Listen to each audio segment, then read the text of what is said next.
Hi అండి, మీరు బాగున్నారా? నేను చాలా బాగున్నాను. ఈరోజు మనం తయారు చేసుకునే వంటకం అరిసెలండి. వాటికి ఏమేమి పదార్థాలు కావాలో చెప్పేస్తాను, వచ్చేయండి. అరిసెలకి కావాల్సిన పదార్థాలండి: బెల్లం,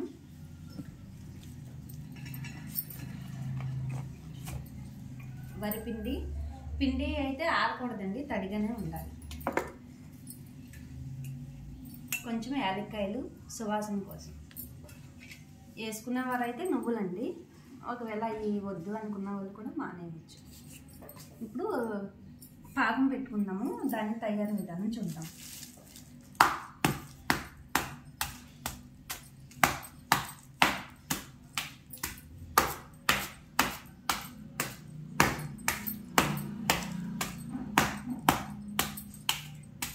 కేజీ బెల్లం అయితే కేజీన్నర బియ్యం పట్టొచ్చు.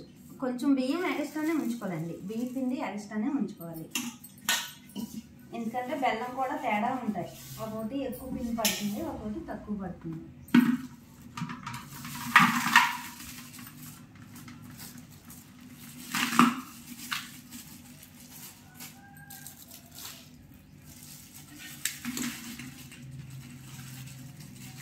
బెల్లం కుందు బెల్లం అయితే బాగుంటుందండి, అసలుకి కుందు బెల్లమే బాగుంటుంది. మా బాబు తెలియక ఇది తీసుకొచ్చేసాడు.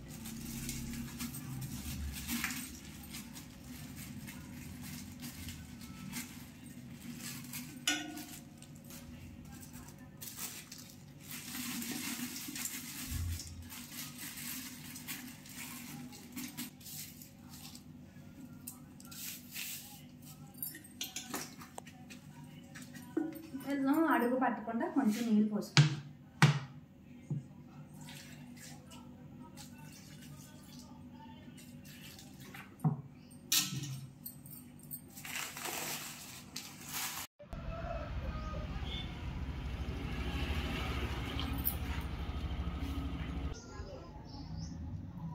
చిన్న పుల్ల తీసి పెట్టాలి.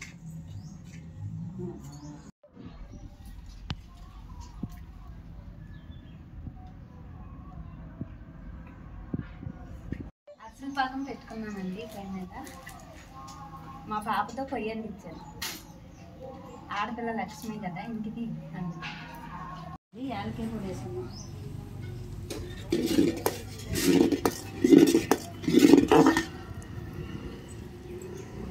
యాలక్కాయ పొడి వేసేసాం.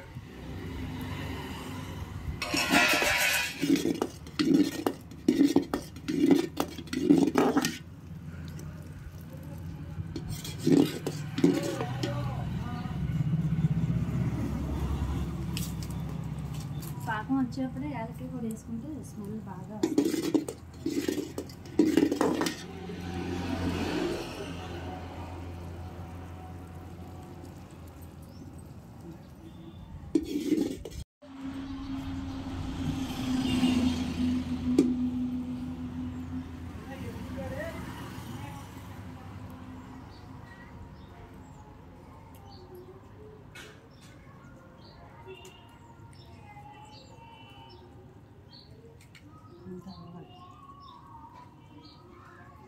ఇదిగోండి పాకం, ఇదిగోండి ఇలా ఉండవాలి చేతులు.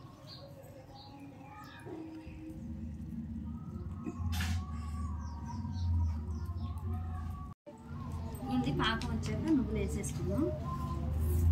నేను వేసుకోవాలనుకుంటున్నా.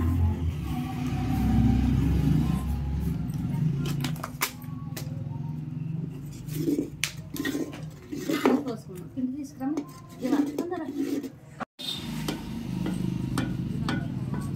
పొయ్యి మీద పెట్టుకొని పిండి పోసుకుంటే కొంచెం పిండి కూడా ఎక్కువ పడుతుంది.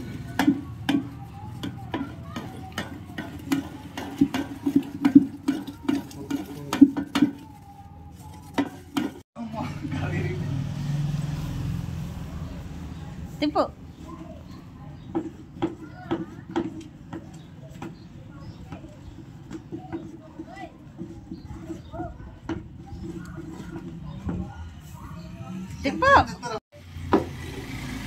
ఇదిగోండి ఇలా వేసుకోవాలి అరిసెలు. అదిగోండి అలా ఉబ్బుతున్నాయి కదా, అలా ఉబ్బితే అరిసెలు చాలా టేస్టీగా ఉంటాయి, బాగుంటాయి కదా మెత్తగా.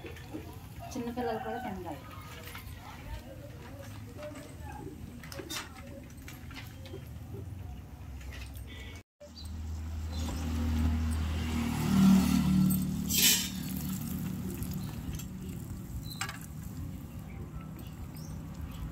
అరిసెలు చూడండి ఫ్రెండ్, చిన్నపిల్లల బొగ్గల్లాగా ఎలా ఊపిరిందో చూసావా?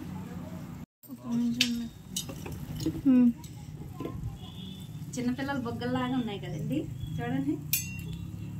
ఇలాంటివి తింటే పిల్లలు కూడా తినగలరు, మెత్తగా ఉంటాయి. అరిసెలు చేసుకున్న తయారు విధానం చూపించాను కదండి. ఇదిగోండి, కమ్మనైనా అమ్మ చేతి అరిసెలు.